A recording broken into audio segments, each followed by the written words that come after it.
নমস্কাৰ 24 লাইভ চাই থকাৰ বাবে ধন্যবাদ আৰু এই মুহূৰ্তত লৈ আহিছো এটা ডাঙৰ খবৰ ৰাজ্যৰ মুখ্যমন্ত্ৰী ডক্টৰ হিমন্ত বিশ্ব শৰ্মাৰ বিৰুদ্ধে গোচৰ ৰুজু কৰা হৈছে এবাৰ কংগ্ৰেছে গোচৰ তৰিলে মুখ্যমন্ত্ৰীৰ বিৰুদ্ধে মুখ্যমন্ত্ৰী গৰাকীৰ বিৰুদ্ধে কেইবাটাও অভিযোগ আনিছে কংগ্ৰেছীয়ে সবিশেষ লৈ আহিছো এই মুহূৰ্তত ৰাজ্যৰ মুখ্যমন্ত্ৰী ডক্টৰ হিমন্ত বিশ্ব শৰ্মাৰ বিৰুদ্ধে এবাৰ গোচৰ কংগ্ৰেছে তৰিছে মুখ্যমন্ত্ৰী হিমন্ত বিশ্ব শৰ্মাৰ বিৰুদ্ধে গোচৰ মহানগৰ জিলা কংগ্ৰেছে দিছপুৰ থানাত দাখিল কৰিছে এজাহাৰ মহানগৰ জিলা কংগ্ৰেছে দিছপুৰ থানাত দাখিল কৰিছে এজাহাৰ অসমৰ মহিলা সমাজক লৈ মুখ্যমন্ত্ৰীয়ে অপমানসূচক মন্তব্য কৰাৰ অভিযোগত গোচৰ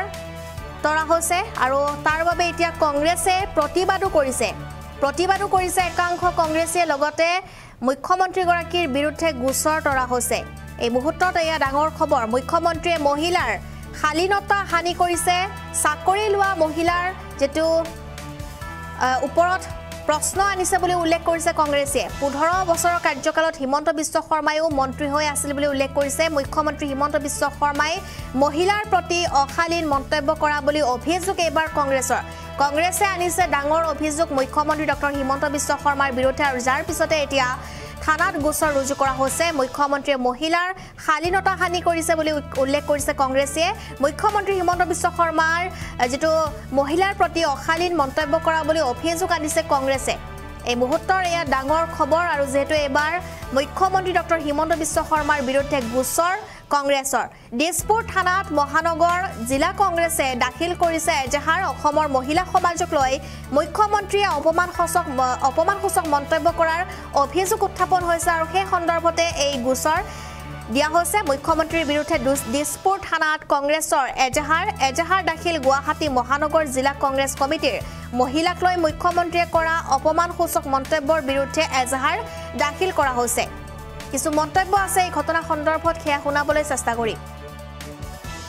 বক্তব্যৰ বিৰুদ্ধে আসলতে প্ৰত্যেক থানায় এজাহাৰ দিয়া হৈছে আমি নাভাবো যে এজন মুখ্যমন্ত্ৰী এনেকা নিজৰ গৰিমা অক্ষুণ্ণ ৰাখিব লাগে তেখেতে আৰু কংগ্ৰেছক ক্ৰিটিসাইজ কৰিবলৈ যাওঁতে তেখেতে যিবোৰ কথা ক'লে তেখেতে বিপ্লৱ শৰ্মা কমিটিৰ কথা দাঙি ধৰিছে কিন্তু বিপ্লৱ শৰ্মা মানে কমিটিৰ তদন্তত ডাইৰেক্টলি এখিনি কথা কোৱা হোৱা নাই ডক্টৰ মৃগেন শইকীয়া নামৰ যিজন দালাল ব্যক্তি তেখেতৰ মানে যি বক্তব্য তাৰ আধাৰতহে এই কথাবোৰ কোৱা হৈছিল গতিকে এনেকুৱা ধৰণৰ কথা তেখেতে ক'ব নালাগিছিল তেখেতে মুখ্যমন্ত্ৰীত্বৰ যি ভাৱমূৰ্তি সেয়া যথেষ্ট ম্লান কৰিছে বুলি আমি অনুভৱ কৰিছো আৰু সেয়েহে আমি তেখেতৰ বিৰুদ্ধে আজি ইয়াত এফআইআৰ দাখিল কৰিছো হেমন্ত বিশ্ব শৰ্মা আজি যিজন মুখ্যমন্ত্ৰী আপোনাৰ অসমৰ তেখেতৰ ৰাজনৈতিক কেৰিয়াৰ আৰম্ভ কৰিছিলে আপোনাৰ ভাৰতীয় জাতীয় কংগ্ৰেছ দলৰ জৰিয়তে আৰু এটা কথা মন কৰিব যে 2001 চনৰ পৰা 2016 চনলৈ বা 2015 চনলৈ তেওঁ তৰুণ গগৈ ডাঙৰীয়া যেতিয়া মন্ত্ৰীসভাত আছিলে যিটো মন্ত্ৰীসভাত আটাইতকৈ বেছি আপোনাৰ পুঁজি আহিছিলে সেই মন্ত্ৰীৰ দায়িত্ব আছিলে আপোনাৰ হেমন্ত বিশ্ব শৰ্মাৰ হাতত আৰু সেই হেমন্ত বিশ্ব শৰ্মা ডাঙৰীয়াৰ সেই মন্ত্ৰীত্বত এইটো আপোনাৰ স্বাস্থ্য বিভাগে হওক বা আপোনাৰ এডুকেশ্যন বিভাগে হওক তাতেই কিন্তু যথেষ্টখিনি আপোনাৰ এপইণ্টমেণ্ট হৈছিলে এই যিটো এপইণ্টমেণ্টৰ কথা আজি হিমন্ত বিশ্ব শৰ্মা ডাঙৰীয়াই কথাটো কৈছে আপোনাৰ বিপ্লৱ শৰ্মা ডাঙৰীয়াৰ আপোনাৰ প্ৰতিবেদনৰ জৰিয়তে এই কথাটো মন কৰিবলগীয়া যে এই সময় যি সময়ৰ কথা কৈছে সেই সময়ত কিন্তু আজিৰ এই মুখ্যমন্ত্ৰী ডাঙৰীয়াই ৰেছপন্সিবল আছিল তাৰ মানে তেখেতে তেওঁ যদি আপোনাৰ ওপৰত খুৱাইছে সেই কিন্তু তেওঁৰ মুখলৈকে আহিব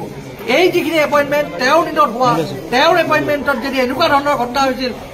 তেওঁ আপোনাৰ দায়ী আৰু এটা কথা আপোনাৰ এখন কওঁ অসমীয়া সমাজখন এখন বহল সমাজ ভাৰতৰ দৰ্শনত মহিলাৰ স্থান অতি উচ্চ গতিকে আজি মহিলাসকলক এই যিসকল চাকৰিয়াল মহিলাসকলক যি তুচ্ছ তাচ্ছিল্য কৰা হৈছে এইটো অসমত আমাৰ কেতিয়াও একচেপ্ট কৰা নহয় আৰু তাৰ কাৰণে আজি অকল আমাৰ গুৱাহাটী ডিষ্ট্ৰিক্ট কংগ্ৰেছ কমিটিয়ে নহয় প্ৰত্যেকখন জিলা কমিটিয়ে সমগ্ৰ অসমত আজিৰ এই সময়ত আপোনাৰ এফআইআৰ চিফ মিনিষ্টাৰ এগেইনষ্টে এফআইআৰ দিছে আৰু আমি আশা ৰাখিছো পৰৱৰ্তী সময়ত ইয়াৰ নিশ্চয় কিবা নহয় কিবা আপোনাৰ ৰেজিষ্টাৰ হ'ব আৰু ৰেজিষ্টাৰ হোৱাৰ লগে লগে আজি নহয় কালিলৈ কিন্তু ইয়াৰ আমি উচিত প্ৰত্যুত্তৰ পাম বুলি আমি আশা ৰাখিছো